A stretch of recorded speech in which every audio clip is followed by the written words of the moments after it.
인사할까요? 만나서 반갑습니다. 자, 우리 한 번 더 바라보면서 인사합시다. 당신 안에 주님이 계십니다. 5월은 이 가정의 달입니다. 그리고 오늘은 교회역으로 이 어린이 주일로 우리가 지키게 됩니다. 가정과 다음 세대를 동시에 바라보는 이 시점에서 우리가 자녀에게 남겨주어야 할, 우리가 이 세상을 떠났을 때도 자녀들이 기억할 수 있는 가장 최고의 선물은 과연 무엇일까요? 우리가 여기에 대해서 깊이 고민해 보아야 합니다. 2016년도 7월쯤에 출간한 책 중에 최고의 유산이라는 책이 있습니다. 우리 시대의 명사 25명에게 듣는 남다른 자녀 교육법과 그리고 아이들에게 물려주고 싶은 최고의 유산이 무엇인가에 대해서 질문을 던지고 답을 하는 내용을 담고 있습니다. 그 질문이 그렇습니다. 당신이 부모로부터 받은 최고의 유산이 무엇입니까? 그리고 또 당신은 자녀에게 주고 싶은 최고의 유산이 무엇입니까? 라는 질문입니다. 25명의 이 명사들의 표현은 각각 달랐습니다. 그러나 그들의 대답을 하나의 선으로 엮어보면 세 가지 공통된 주제로 수렴되고 있는데 그것이 바로 믿음과 사랑 그리고 나눔이었습니다. 세계적인 로봇 공학자인 데니스 홍 교수가 있습니다. 이분은 어릴 때부터 굉장히 호기심이 많은 분입니다. 그래서 그냥 집에 있는 TV를요 그냥 깨 부셔뜨렸습니다. 아무 이유 없습니다. 그냥 깼다는 겁니다. 너무 궁금해가지고 호기심이 많아가지고. 그러면 대부분의 부모가 어떻게 하겠습니까? 네 죽고 내 죽자. 집안이 완전 난리 납니다. 그런데 그의 아버지가 어떻게 하셨냐면요, 그 깨진 TV 앞에서 그 TV의 구조와 원리를 설명했다고 합니다. 우리가 전혀 상상할 수 없는 이 아버지의 행동은 오히려 꾸짖는 것보다 탐구의 방향을 틀어준 겁니다. 젊은 우리 세대가 잘 아는 여자 가수 중에 보아라는 가수가 있습니다. 이 가수가요 15살 때 데뷔를 했습니다. 근데 이 아이가 어릴 때부터 밤낮으로 잠도 안 자고 매일 춤만 췄다는 거예요. 얘가 댄스 가수인데요 밤마다 춤을 춘 거예요. 저희 집에도 과거에 어린아이 한 명이 밤낮 춤을 추고 난리인 거예요. 제가 어떻게 했겠습니까? 잠 좀 자자고. 저는 그렇게 했지만 이 보아의 가수의 이 어머니가 어떻게 했냐면 이 아이의 열정을 지켜보고 도시를 떠나서 전원주택으로 이사를 갑니다. 그리고 그 집에다가 노래방 기구를 설치해 줍니다. 남들이 보기에 너무 과한 거 아니냐 생각하겠지만 그 선택이 한 사람의 재능을 꽃피우는 걸음이 되었습니다. 우리 기독교 방송 중에 새롭게 하소서라는 프로그램이 있습니다. 거기 출연한 사람이 있는데요 세상을 살리는 디자이너입니다.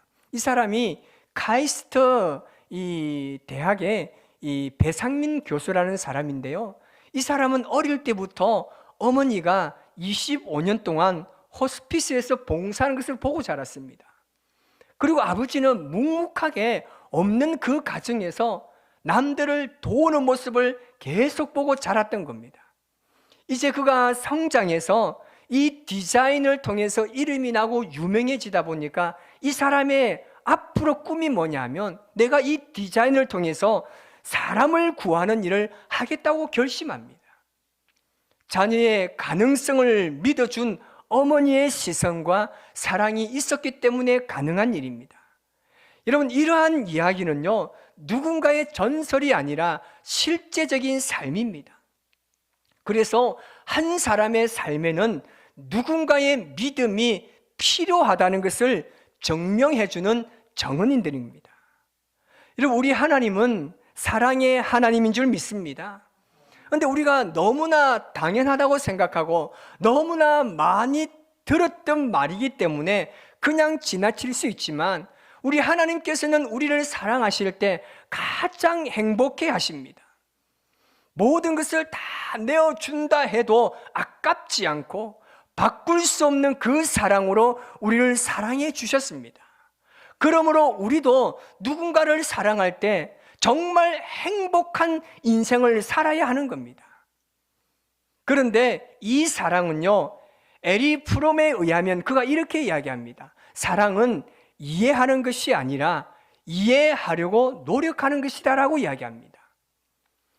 부모와 자녀의 관계는 혈연과 사랑으로 맺어진 굉장히 이 밀접한 관계이지만, 때로는 서로의 이익과 욕구가 충돌하면서 이해관계가 발생할 수밖에 없습니다.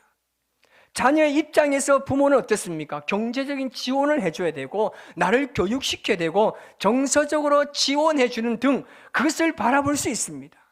그런데 부모의 입장에서도 어떻습니까? 자녀가 성공하기를 원하고, 내가 이 정도 키워줬으면 좀 행복하고 미래를 바라보며 기대하는 바가 있을 겁니다. 하지만 이러한 기대와 욕구가 서로 다르면요, 갈등이 발생할 수밖에 없습니다. 그래서 서로가 이해하려고 노력하는 것이 중요한 겁니다. 저는 개인적으로 어린이날만 되면 헤어나오지 못하는 딜레마가 있습니다. 여러분, 법률상으로 여러분, 어린이는 18세 미만의 사람을 일컫는 말입니다. 그런데 우리 자녀는요, 18세가 넘었음에도 불구하고 여전히 어린이에요. 지가 나중에 결혼하고도 어린이에요.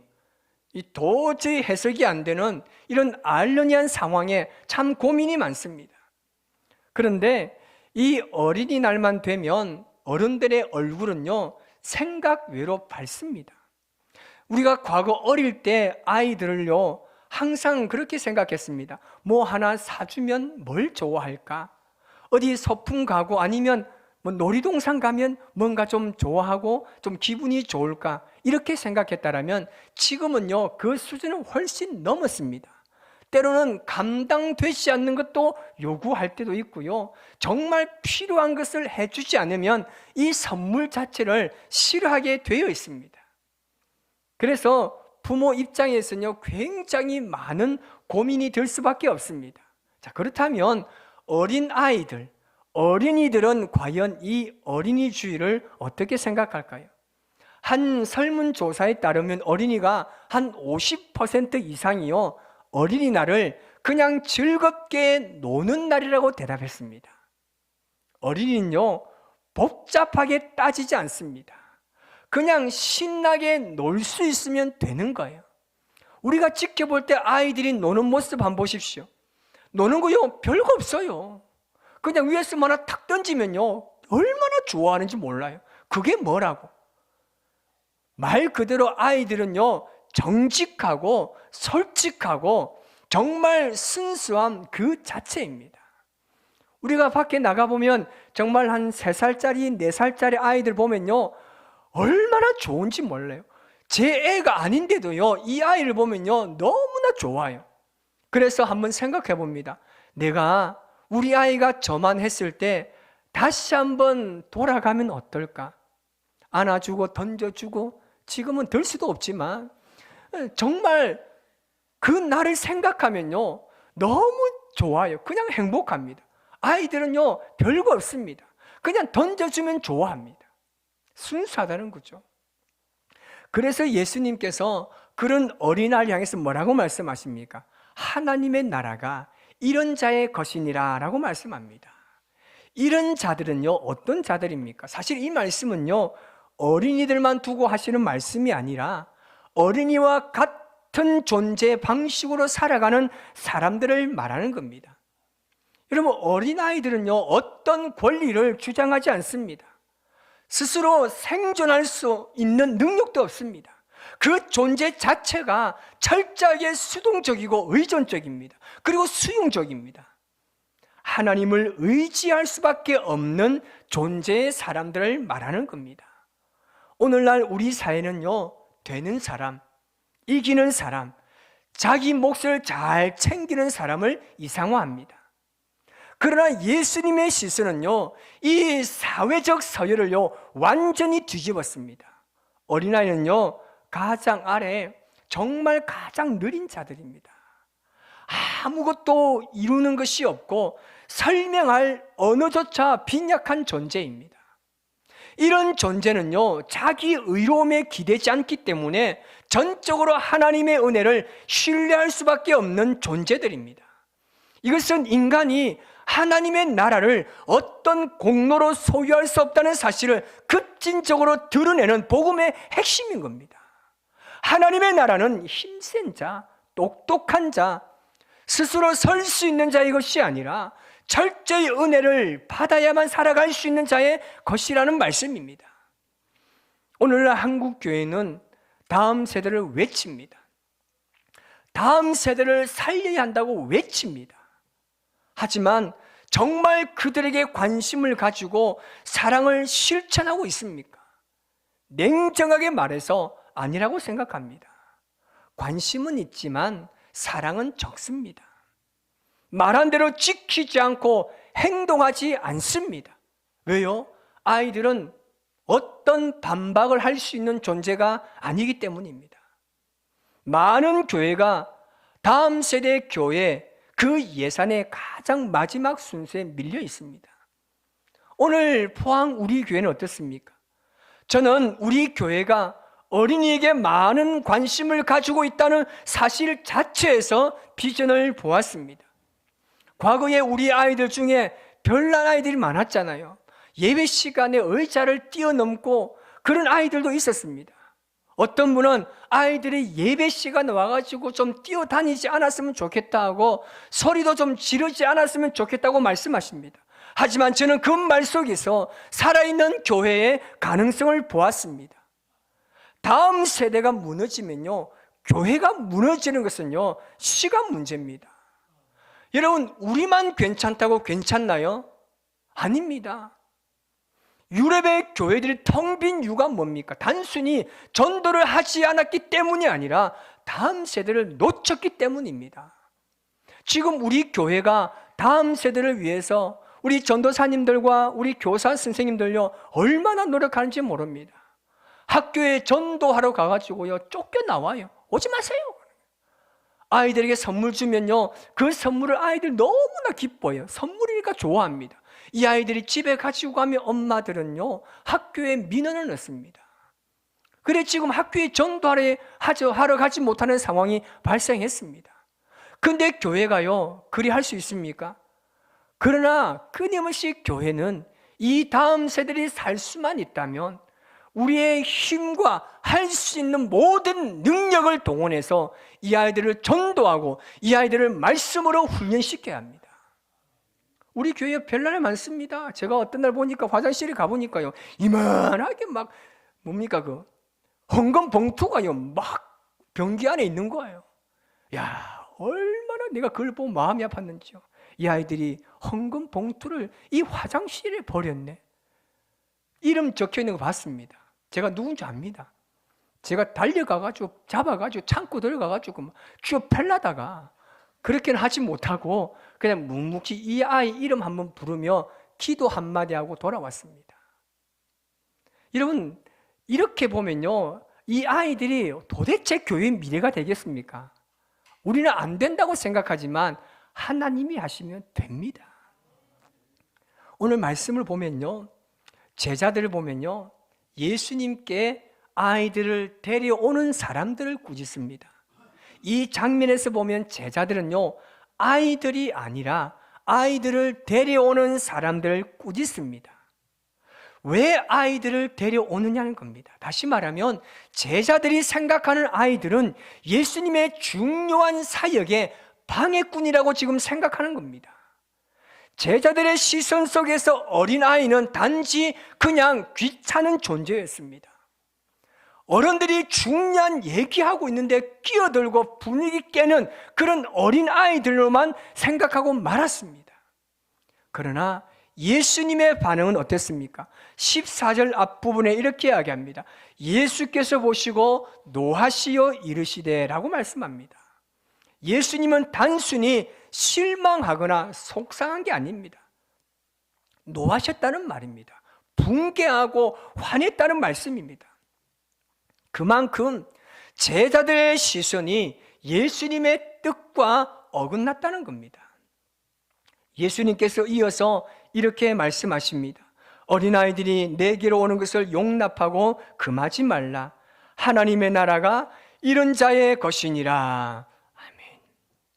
용납하라는 겁니다. 헬라어로는요, 허락해라, 보내줘라, 풀어줘라 이런 말입니다. 예수님께서는 단지 아이들을 억지로 받아들인 게 아닙니다. 기꺼이 그 아이들을 품어주셨습니다. 예수님은 아이 하나를 안고 품으셨습니다. 그 아이가요, 뭔가 대단한 말을 했어가 아닙니다. 그 안에 담긴 하나님의 가능성과 가치를 보셨기 때문에 그렇습니다.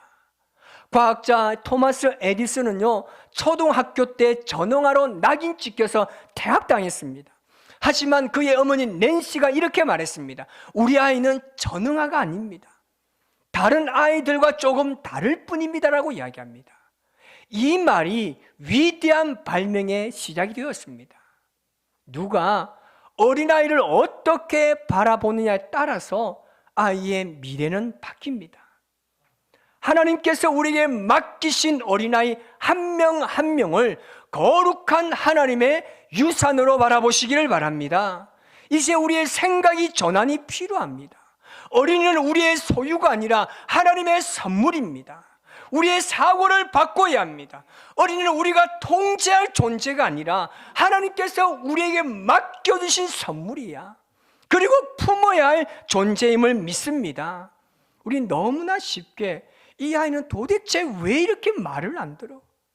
요즘 아이들은 왜 이렇게 버릇이 없냐고, 누구를 닮아서 이렇게 속만 썩이냐고. 누굴 닮겠습니까? 지 닮지. 누구 닮겠습니까? 자기 욕하는 겁니다. 우리는 이런 말들로 아이들을 규정해버립니다. 그러나 예수님은요, 다르게 보셨습니다. 오늘 이 말씀을 통해서 우리는 예수님의 마음을 다시 한번 배워야 합니다. 예수님은 어린 아이를요, 하찮은 존재로 여기지 않으셨습니다.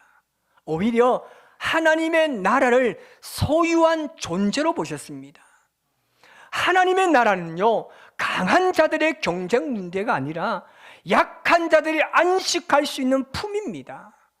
우리가 정말 하나님의 나라를 사모한다면 그 나라를 품기 위해서는 어린아이를 품어야 합니다. 그들의 눈높이에 맞추어서 말씀을 전하고 그들의 소리를 들어주고 그들의 성장을 위해서 기도하고 투자해야 합니다. 다음 세대가 무너지면요, 교회는 사라집니다. 하지만 다음 세대를 살리면 교회는 반드시 살아날 줄 믿습니다. 신명기 6장 20절 말씀 보면 이런 말이 있습니다. 후일에 내 아들이 내게 묻기를 이라고 합니다. 내 아들이 나중에 너에게 묻기를, 이러면 뭐라고 했습니까? 가르치라는 겁니다.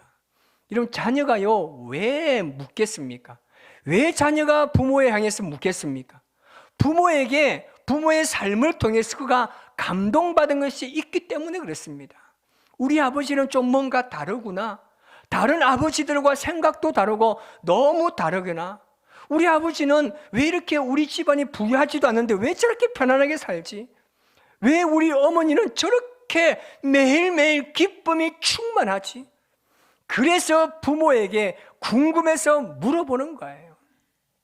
그때 우리가 아이들을 가르쳐야 하는 겁니다. 배울 사람이 목말라 하지 않는데 가르쳐 줄 수는 없습니다. 배우고 싶다는 영적 목마름을 일으키기 위해서는 우리가 모범을 보여야 합니다. 모범을 보여서 감동을 줘야 하는 겁니다. 그리고 나서 목마름을 일으켜서 그들을 가르쳐야 하는 것입니다. 여러분, 우리는 자녀들에게 무엇을 남기고 있습니까? 내 자녀에게 과연 무엇을 남기기 위해서 지금 준비하고 계십니까? 어떤 재산이나 명문대 졸업장이 아닌 그들의 존재를 믿어주는 신뢰, 아무런 조건 없이 품어주는 사랑, 그리고 삶을 나누는 돈이야말로 다음 세대가 살아갈 힘이 되는 줄 믿습니다. 오늘은 어린이 주일입니다. 단지 하나의 선물, 외출 한 번으로 끝나는 것이 아닙니다. 그 아이들의 눈빛 속에 있는, 그 아이들의 마음 속에 하나님의 마음이 담겨 있음을 보아야 하는 날입니다.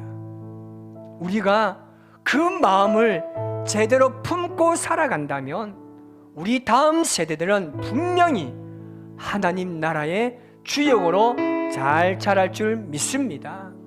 포항 우리 교회가 다음 세대를 위해서 기도하고 헌신하시기 바랍니다. 이 아이들을 아무런 조건 없이 그냥 안아주고 품어주고 칭찬하시고 격려하시기 바랍니다. 거기서 아이들은 살아갈 힘을 얻게 되는 겁니다. 아이들이 보지 않는 것 같지만 우리의 예배의 모습과 우리가 나누는 대화들, 우리가 행하는 그 모습 하나하나 잘 봅니다. 그렇지 않던가요? 저는 한 번씩 저희 자녀들이 과거의 이야기를 하면 깜짝깜짝 놀랍니다. 저는 아무 생각 없이 말했고 행동했는데 이 아이들은요, 그것을 가슴에 품습니다. 때로는 그것이 상처가 되면 제 마음은요, 더 말없는 이 아픈 가슴이 찢어지는 것을 경험합니다. 그리고 그것이 만약 본이 된다라면 내가 말과 행동에서 정말 조심해야 되겠구나라는 것을 생각하게 됩니다. 여러분 자녀들은 어떤 인생을 살아갈 계획을 세운다고 생각하십니까? 아이들도요, 나름대로 생각이 있고 계획이 있습니다.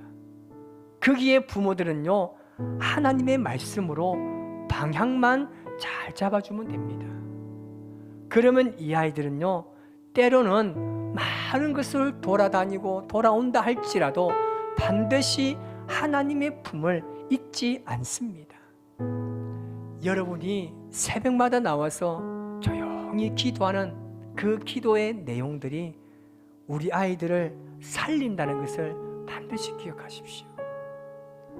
우리의 기도가 하나님을 일하게 하시고 우리의 기도를 통해서 일하시는 하나님의 놀라신 역사가 우리의 다음 세대들에게 그대로 전해지는 것입니다. 하나님의 거룩한 뜻과 비전을 이루어가기 위해서 오늘도 주신 이 귀중한 어린이 생명을 품고 사랑하며 하나님의 거룩한 나라를 위해서 함께 동력해가는 아름다운 포항 우리 교회 모든 성도들이 되시기를, 우리 다음 세대가 되시기를 주님의 이름으로 축복합니다.